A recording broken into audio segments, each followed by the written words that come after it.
Hey guys, welcome to another great episode of the Anime Breakdown Show. I'm your host with the most, your boy, VX Kingpin XV, coming at you guys with another great show. Today is going to be a very quick review on Naruto Manga chapter 659, Rinbo Hengoku. I don't know the name. I don't even know what it means. I don't even know what jutsu it is. And to be honest, it really doesn't matter. At this point in time, Madara's a badass and he's back. And I guess it's something about, this whole thought process as if he was dead. He couldn't feel his body. He couldn't feel his real self, even though he had all this tremendous power. So this whole thing is one of the first panel shots, his glaring eyes.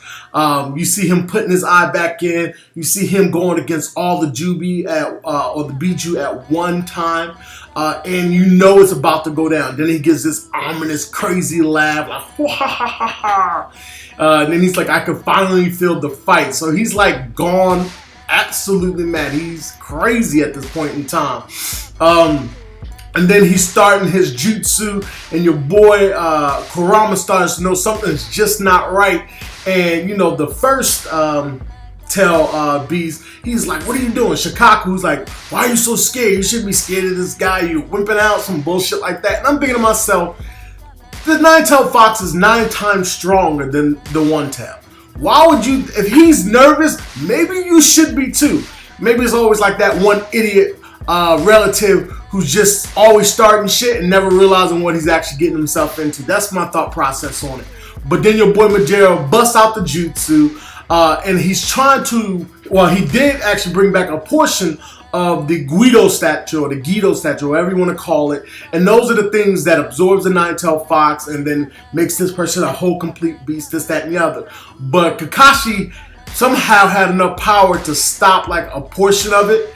And I was kind of like, maybe I read that wrong. But I really feel like at this point in time in the past, when he used to use that jutsu, it would just wipe him out. And he's been using it pretty consistently in these last couple of chapters. I'm not really feeling that, but who knows? I don't know. Maybe he's gotten a lot stronger. Maybe he's done some secret training that nobody knows about before the midst of the battle, and we just haven't seen it as of yet. But he's still with Minato. Minato's like, hey, catch that shit. And he hasn't tried to stop it, but a portion of it does get sucked back in. The other thing that has to happen, he's trying to call on, I'm assuming, his will that's kind of stuck to your boy Obito. And he's trying to figure out how's he going to get away from that. He's telling Obito, I'm the only reason you're still alive right now. If it wasn't for you, we wouldn't be in this situation, that situation. We have a little bit of flashback of your boy Nagato and his power. Come to find out, the Rinnegan, the eye was Madara's eye initially. I don't know if I just overlooked this or I just didn't care at the time. And then he passed it to Nagato. Nagato, didn't pass it on to Obito, but Obito got it from Nagato, the eyes, and now it has gone back to the one true owner at this point in time.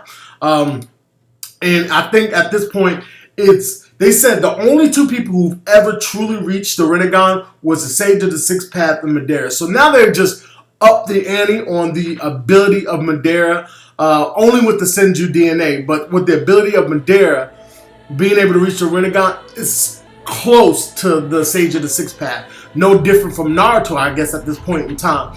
I guess everybody needs a little help. I guess the Sage of the Sixth Path was just a beast among beasts when it comes to Shinobi. I mean, I would love to see backstory on that. But anyways, they're sitting around talking to that crazy Zetsu or whatever, trying to figure out what they're going to do next. They're having, I guess, they're talking back. I guess Obito, to a certain degree, is talking to himself. And then, they're like, if you get that eye out and you try to run away, you guys are going to stop. And so right now, the only thing is keeping this eye safe at this point in time is your boy Kakashi and Minato not making a move on Obito because they have some heartfelt feelings. Now, this is one of those famous mistakes that good guys make.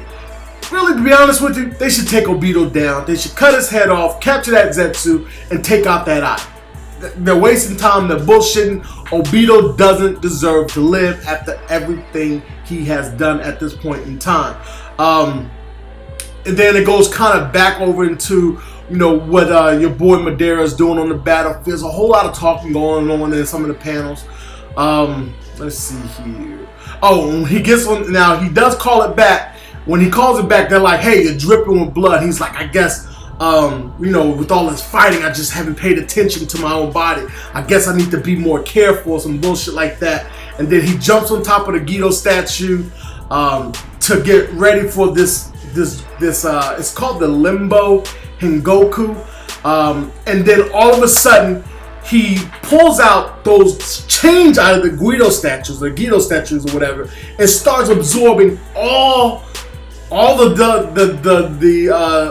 tail beasts at one time. Now, this whole time I'm thinking, oh, these tail beasts is gonna give him power. We're gonna see some crazy jutsus, but he's just going down and out for the count. Somehow he has all this chakra built up inside of him to call upon that kind of summon to suck and absorb all those damn different bijus at one time. And it went fairly quick. I mean, I was thinking to myself the entire time, how is he going to pull this off? Is this going to be some long-winded, one at a time kind of thing? And I was completely wrong. And then the first thing he says, now there's a big quiet. I can finally put them on a leash. And that's what he did. He put them motherfuckers on a leash. So now that they're out of the picture, I don't know if he's going to kind of turn into what your boy Toby turned to, but I feel like at this point he's going to have more of their power. The last thing we see is Kurama getting pulled in. I don't know if your boy Naruto is going to stand up and be like, yo, not my Nine-Tail. Hopefully he's going to hold it down. But at this point in time, they look screwed. I mean, they look really screwed. Because if he turns into some sage or something of the Uchiha clan or some bullshit like that, I don't understand how they're going to defeat them when all the bijus are being captured, pulled in. Obviously, the next step is to absorb them, combine himself with the rest of this, become the sage, and wow. I mean, I don't really know. Anyways, do your thing below, rate, comment, subscribe. Let me know what you guys think. Is this just too much power? Is this just too easy for him to handle? I know he has a Senju DNA, but when is enough is enough. I mean, this is kind of crazy at this point in time. And how they're going to let Naruto, in this particular battle, step up to the plate and defeat this guy, unless he's going to do another tug of war and beat everybody with the help of everybody else. But anyways, do your thing below, rate, comment, subscribe, and